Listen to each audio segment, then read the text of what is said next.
Au nom du Père et du Fils et du Saint-Esprit. Amen. Évangile de Jésus-Christ selon saint Matthieu, chapitre 5, des versets 43 à 48. Comme les disciples s'étaient rassemblés autour de Jésus sur la montagne, il leur disait: Vous avez appris qu'il a été dit, tu aimeras ton prochain et tu haïras ton ennemi. Eh bien moi je vous dis, aimez vos ennemis, priez pour ceux qui vous persécutent, afin d'être vraiment les fils de votre Père qui est dans les cieux. Car il fait lever son soleil sur les bons et sur les méchants, et tomber sa pluie sur les justes et les injustes.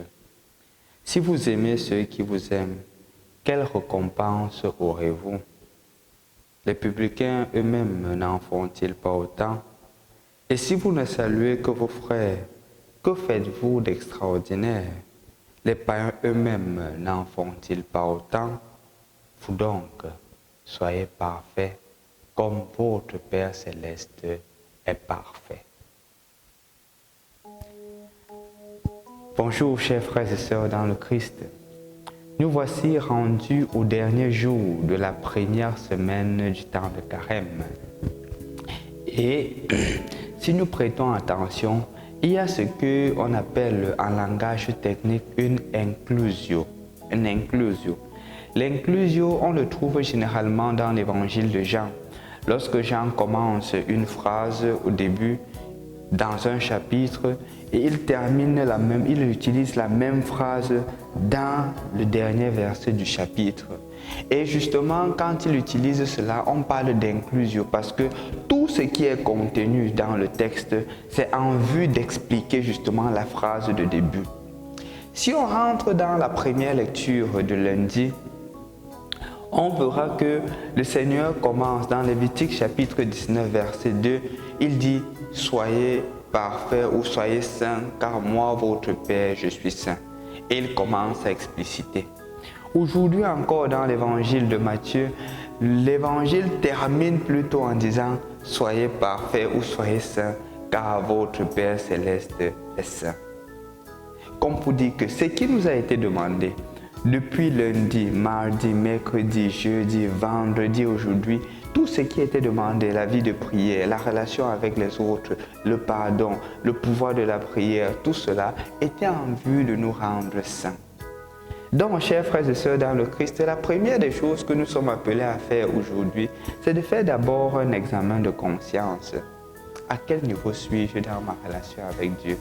En cette première semaine du temps de Carême, qu'est-ce que j'ai déjà réalisé dans mon engagement? Est-ce que j'ai dit, bon, je m'engage, après j'ai pris à la légère, ou j'ai déjà pris des choses claires, que je dis, voilà ce que je m'engage à faire pendant cette semaine. La deuxième des choses, c'est l'exemple palpable qui nous est présenté pour être saint. Ce que j'appelle justement l'appel à la grandeur. Pourquoi? Parce que quand on est à la suite de Jésus, on ne doit plus faire comme les autres font. On ne doit plus se comporter comme les autres se comportent. On doit être grand. L'appel à la grandeur. Si vous aimez ceux qui vous aiment, quelle récompense aurez-vous?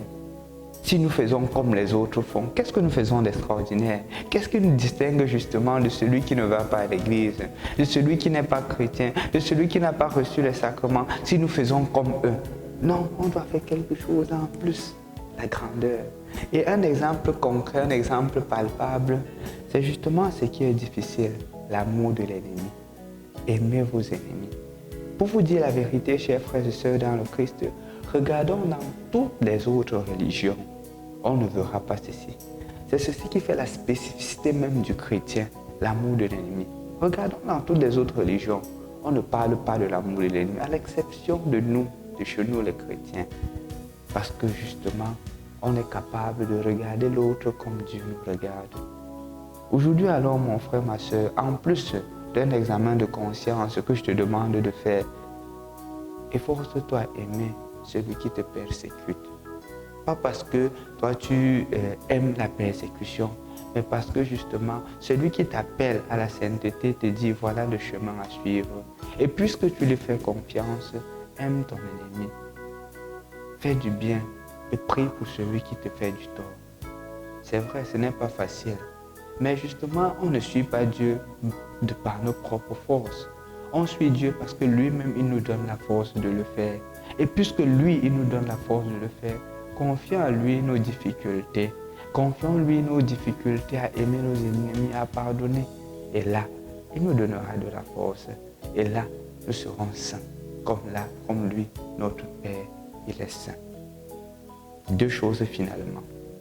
La première, essaie d'évaluer ta première semaine du temps de carême. À quel niveau en es-tu? Qu'est-ce que tu as déjà pu réaliser? Et maintenant, qu'est-ce qui te manque à réaliser? Et de ce fait, sur la base de ce qui te manque à réaliser, engage-toi davantage. La deuxième des choses, pose un acte à l'égard de celui qui te persécute. Non pas un acte de vengeance comme les autres le feront. Non pas l'éviter, ne pas lui parler. Peut-être va, salue-le chaque jour, celui qui te persécute. Parce que le Seigneur nous regarde ainsi.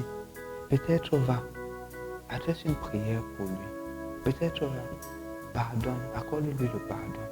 Et là, tu seras parfait, comme notre Père Céleste est parfait. Au nom du Père et du Fils et du Saint-Esprit. Amen.